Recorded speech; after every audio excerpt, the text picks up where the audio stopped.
नमस्कार दोस्तों, जय श्री राम। दोस्तों, आपको यह बात सुनकर बेहद ही खुशी होगी कि बद्रीनाथ धाम के कपाट भक्तों के दर्शन के लिए खोल दिए गए हैं।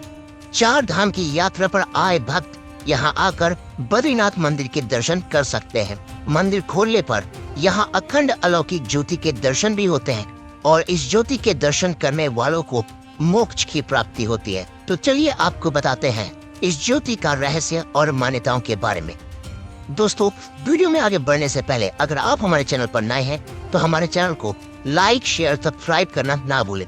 दोस्तों, जैसा कि मैंने आप सभी को अभी बताया कि बद्रीनाथ के कपाट भक्तों के दर्शनों के लिए परंपरागत तरीकों से खोला गया है। इस अवसर पर बड़ी संख्या में श्रद्धालु मौजूद रहे। बद्रीनाथ को भगवान विष्णु का दूसरा निवास स्थान भी कहा जाता है, इसलिए इसे दूसरा वैकुंठ भी कहते हैं। ऐसी मान्यता है कि सतयुग तक यहाँ भगवान विष्णु के साक्षात दर्शन सभी भक्तों को हुआ करते थे।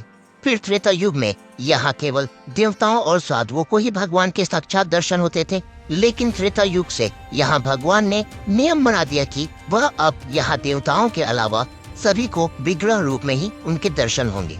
बद्रीनाथ धाम के बारे में मान्यता है कि यहाँ पर 6 महीने ग्रीष्म काल में मनुष्य और 6 महीने शीतकाल में देवता पूजा करते हैं। देवताओं के प्रतिनिधि के तौर पर नारद जी शीतकालीन में बद्रीनाथ की पूजा करते हैं और कपाट बंद हो जाने पर अखंड ज्योति को नारद जी जलाया करते हैं। बद्रीनाथ कपाट खुलने पर यहाँ अखंड ज्योति के दर्शन का बड़ा ही महत्व है। श्रद्धालु अलौकिक ज्योति के दर्शन के लिए बड़ी ही श्रद्धा और विश्वास के साथ यहाँ आते हैं। ऐसी मान्यता है कि जो इस अखंड और अलौकिक ज्योति के दर्शन करता है वो पाप मुक्त होकर मोक्ष का भागी बन जाता है। बद्रीनाथ के कपाट खुलने पर भगवान योग बद्री पर चढ़ा हुआ घृत कंबल श्रद्धालुओं में प्रसाद के तौर पर वितरित कर दिया जाता है। बद्रीनाथ में स्थित भगवान बद्रीनाथ की मूर्ति को स्वयंभू यानी स्वयं प्रकट हुआ माना जाता है, जो योग मुद्रा में विराजमान है। शीतकालीन के दौरान भगवान बद्रीनाथ की पूजा श्रद्धालु नृसिंह मंदिर, जोशीमठ और पांडुकेश्वर में करते हैं। भगवान की मूर्ति की पूजा को लेकर एक मान्यता यह भी है कि मूर्ति को कोई भी स्पर्श नहीं कर सकता या छू नहीं सकता। मूर्ति को लेकर दक्षिण भारत के पुजारी, जिनको रावल कहा जाता है, वही इस मूर्ति को स्पर्श कर सकते हैं, छू सकते हैं। मंदिर के रावल के लिए नियम है कि वह जब तक रावल रहेंगे ब्रह्मचारी रहेंगे। बद्रीनाथ के रावल को माता पार्वती का स्वरूप माना जाता है।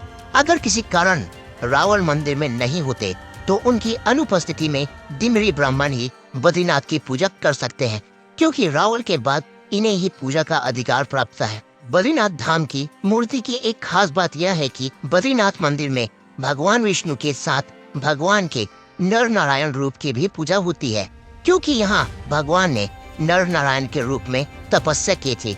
इसलिए इस मंदिर के गर्भगृह में श्री हरि विष्णु के साथ नर नारायण की ध्यान अवस्था में मूर्ति स्थित है। भगवान की मूर्ति शालिग्राम पत्थर से बनी है, जिसकी ऊंचाई करीब 1 मीटर है। ऐसी मान्यता है कि बद्रीनाथ धाम में स्थित शालिग्राम की मूर्ति को आदि शंकराचार्य ने 8वीं सदी के आसपास नारद कुंड से निकालकर मंदिर के गर्भगृह में स्थापित किया था।